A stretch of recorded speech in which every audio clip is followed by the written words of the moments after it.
regarde les deux baraques. On est tombé en plein championnat. Comment ça? Ils font tout pareil. Seulement toujours un peu plus haut, un peu plus gros, un peu plus cher. Tu piges? Des jaloux, des envieux. Vous êtes sûr que quand Madame A va décider de se payer un malheureux sapin, Monsieur B va nous planter une allée de séquoia. Ils ont la même voiture, mais essence, diesel. Monsieur s'installe une fontaine, Madame veut un moulin. Celui-là, il a un ulcère, l'autre, il va se laisser pousser un cancer. Il y a du cynisme, beaucoup de cynisme même, chez Étienne Chicot dans Les Portes de la Gloire. Sorti en 2001, le film raconte les aventures d'une bande de VRP un peu paumée et très amère, qui mise sur la psychologie pour refourguer des encyclopédies. Et à ce jeu-là, bien que cynique donc, le personnage joué par Étienne Chicot se défend plutôt bien. En quelques mots, il explique ici à son jeune collègue, interprété par Julien Boisselier, comment comprendre les rapports entre voisins. Des rapports qui, selon lui, sont purement une compétition. Et il y a du vrai là-dedans, alors que l'on referme à peine 2 décennies de fric et de paraître. Mais les choses changent, les époques évoluent. Aujourd'hui, on vit moins contre son voisin qu'avec lui. On s'entraide, on mise sur la solidarité, le durable. On pense écologie, on prend enfin conscience qu'on ne va pas s'en sortir seul et que c'est ensemble qu'on y arrivera, à toute petite comme à très grande échelle. Et c'est chez soi que cela commence, dans cet habitat souvent de moins en moins cloisonné, au propre comme au figuré. C'est dans le logement que le vivre ensemble commence, que l'on cherche des solutions pour s'allier et pour que le quotidien soit plus doux. Et c'est de cela que plusieurs centaines de personnes sont venues parler ce 22 juin dernier. Dans le hangar 14 sur les quais de Bordeaux, on trouve là des salariés d'Aquitanis, mais aussi ceux qui font son écosystème, partenaires, élus ou bien sûr habitants. Pierre Bambou, directeur de la communication et du développement durable pour Aquitanis. Coproduction, en un mot. L'idée, c'est, nous sommes engagés, nous, Aquitanis, depuis 2008 maintenant, dans cette dynamique de la RSE, puis depuis 2015 sur la transition, de manière plus large. On expérimente, on fait les colibris à notre niveau, on contribue, mais on ne fait rien seul, on fait forcément avec les autres. Et c'est cette dynamique collective qui nous intéresse, c'est de faire partie d'un groupe, d'un ensemble, d'un tout, pour coproduire ensemble les nouvelles formes d'habitat en lien avec les questions sociétales. Aujourd'hui, on aborde la question des nouvelles formes de colocation, des questions du vieillissement de la population, de la mobilité, la présence et la culture de la nature urbaine, toutes ces dynamiques-là. Donc aujourd'hui, on a à la fois nos équipes, donc ça représente quand même beaucoup de monde, on est 370 au niveau d'Aquitanis et une vingtaine au niveau de notre filiale Axanis. Et tous ces gens-là ont des métiers différents, de la proximité, de la conception des logements, mais aussi des métiers plus administratifs, la comptabilité, l'informatique, comme toute entreprise. Mais on contribue tous comme ça à cette recherche, à cette avancée sur les questions de l'habitat. Et ce mouvement collectif, on essaye à travers des ateliers d'animation qui mélangent un petit peu tout le monde et qui placent chacun au niveau de l'habitant, puisque c'est quand même notre point commun à tous, on est tous habitants, et aussi habitants citoyens. Sur ces réflexions-là. Donc on a utilisé ces méthodes dites d'intelligence collective avec des modes d'animation un peu étonnants, parfois amusants, mais quand même qui permettent chacun de s'exprimer et de poser son regard sur ces grandes thématiques-là. Ce regard, c'est par exemple celui d'Anne-Charlotte et de Marine. Les 2 jeunes femmes travaillent chez Aquitanis. On est toutes les 2 responsables de secteur à l'agence du Grand Parc et on s'occupe de tout ce qui est entretien courant des bâtiments. On essaie de garantir la qualité du cadre de vie de nos habitants et d'assurer en tout cas une qualité de service au niveau des agences de proximité. Moi personnellement, j'attends de voir ce qui se fait sur les projets innovants que l'on a, sachant qu'on est répartis en 4 agences, donc chacun a ses projets. Du coup, on peut manquer un peu de visibilité sur les projets de nos collègues. Donc on apprend à voir ce qui se fait sur les autres agences et aussi voir comment on peut dupliquer sur notre secteur. Moi, je cherche aussi des inspirations sur des secteurs qui auraient besoin d'être un peu plus suivis, d'être un peu plus animés et d'être dans une dynamique d'entreprise toujours sur la responsabilité sociétale, dans le développement durable également. C'est une vraie culture d'entreprise et je pense que toutes les personnes qui, de toute façon, qui sont recrutées aujourd'hui sont forcément sensibles au développement durable, à l'environnement, à développer des concepts innovants en termes de construction, d'habitat, de logement, etc. Donc on est tous impliqués et contents de participer à ces journées qui ouvrent encore un peu plus nos perspectives en ce sens. Des perspectives ouvertes donc, notamment par des partenaires, des associations, des architectes, des startups sont présentes ce jour-là. Isabelle Mutsars et je suis ici pour l'association APANA, ça veut dire Habitat Participatif Nouvelle-Aquitaine. Et c'est une structure qui a pour but de soutenir les projets d'habitat participatif en formant les futurs habitants, pour les aider à mener des projets qui soient réalisés dans un délai raisonnable. Avec des ateliers qui sont en fait du plus basique jusqu'au plus perfectionné. Pour pouvoir monter en compétences, on vient se former aux ateliers, on repart en groupe pour réfléchir à son projet, puis on revient prendre un atelier un plus perfectionné pour ensuite ne pas s'essouffler et permettre au groupe d'arriver à mener leur projet complètement. Ça va être décidé d'être ouvert ou pas sur le quartier, ça va être de créer des espaces jardins privatifs ou collectifs, de créer des potagers. C'est vraiment chaque groupe qui va décider quel est le chemin qu'ils ont envie d'emprunter. Je connais des groupes, par exemple un groupe sur Bordeaux, ils veulent absolument intégrer du handicap. C'est redonner de la responsabilité et une voix aux personnes dans leur façon d'habiter. Marc Mourieras, je travaille chez Enercop Aquitaine. C'est un fournisseur d'électricité 100% renouvelable. Aujourd'hui, on a un réseau de 10 coopératives sur l'ensemble de la France. On est un fournisseur donc 100% renouvelable. On s'approvisionne en électricité auprès de sources hydroélectriques, éoliens, photovoltaïques et biomasse. On a la particularité d'être en contrat direct avec des producteurs. C'est-à-dire qu'on ne va pas acheter notre électricité sur des marchés, on vient acheter notre électricité directement auprès du producteur sur des contrats de gré à gré. Autre particularité, c'est qu'aujourd'hui, on est un réseau de coopératives, donc on est tous les entreprises sous un statut SCIC, Société Coopérative d'Intérêt Collectif, qui du coup va permettre d'associer toutes les parties prenantes autour du projet dans un sociétariat, une gouvernance partagée. Donc chaque personne autour du projet peut, en prenant une part de capital, participer à la gouvernance et à la vie de la structure. Voilà. C'est un vrai outil en fait aujourd'hui pour le territoire, pour développer la transition énergétique qui est notre objectif en fait final.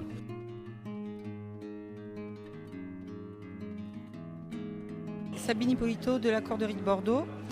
C'est une association qui a été créée en 2014 et c'est un concept qui est né au Québec et qui promeut les échanges de services entre habitants sans échange d'argent.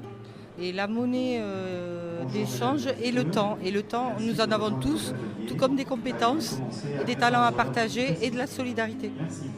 Alors par exemple, Ève avait besoin d'aide pour repeindre une fenêtre et une porte, rénover un fauteuil vintage, comprendre les méthodes de résolution du rubrique cube.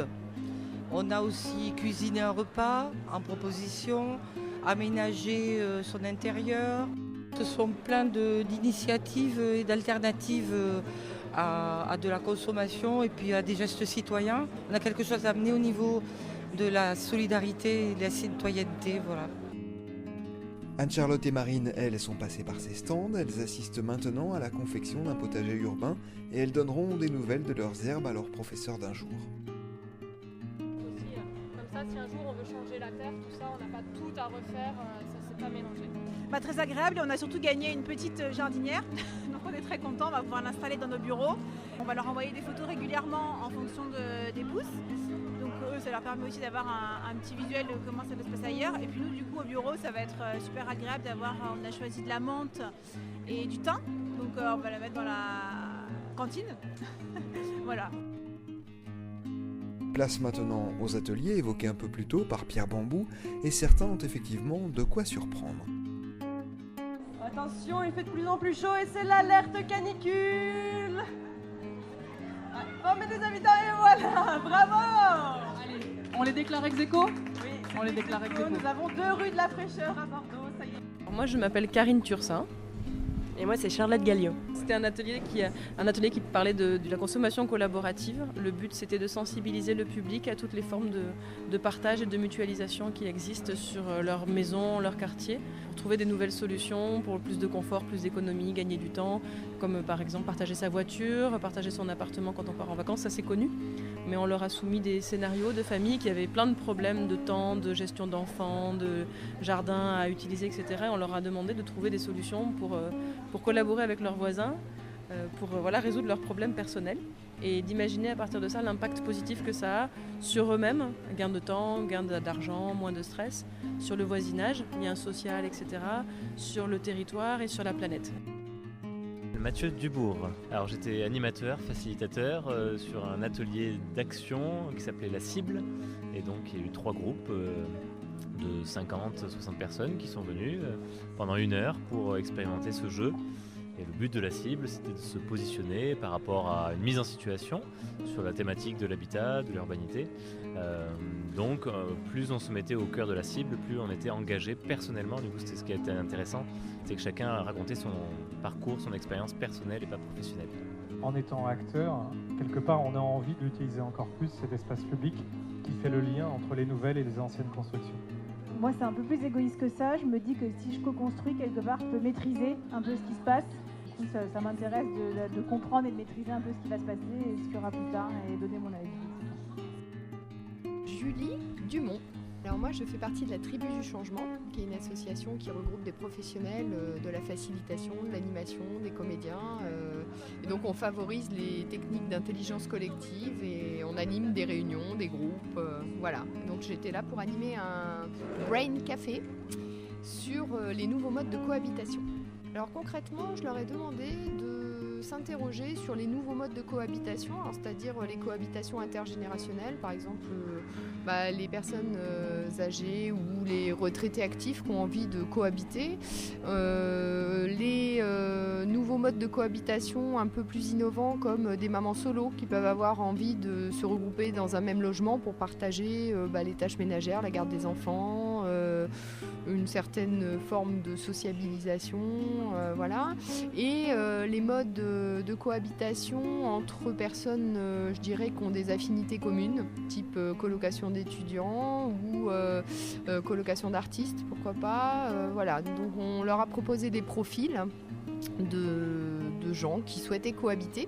Et à partir de là, on les a fait travailler sur les freins qui pouvaient être rencontrés par ces personnes, soit dans la typologie des logements, soit des freins juridiques, financiers, institutionnels. Et après, on leur a demandé de réfléchir à des solutions. Et donc le rendu, c'est une fiche de synthèse où on identifie par rapport à un profil donné, par exemple de souhait d'une collaboration intergénérationnelle, quels sont les freins et les leviers qu'on peut trouver. Voilà.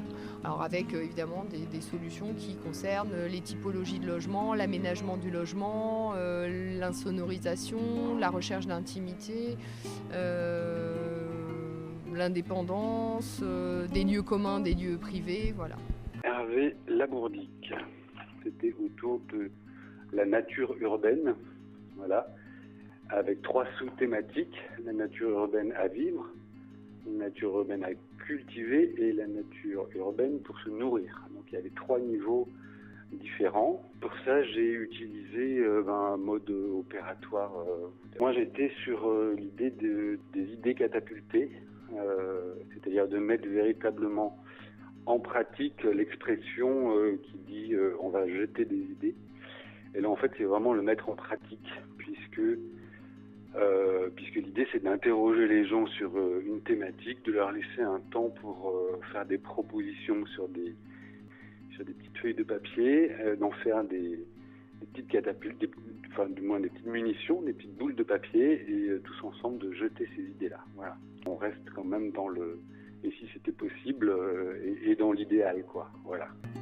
Comme les autres participants, Anne-Charlotte et Marine suivent ces ateliers, l'occasion pour elles d'être confrontées à d'autres certitudes sur des sujets qu'elles connaissent bien. Ça s'est très bien passé. On nous a posé des questions pour qu'on se mette en situation et qu'on se positionne par rapport aux questions données.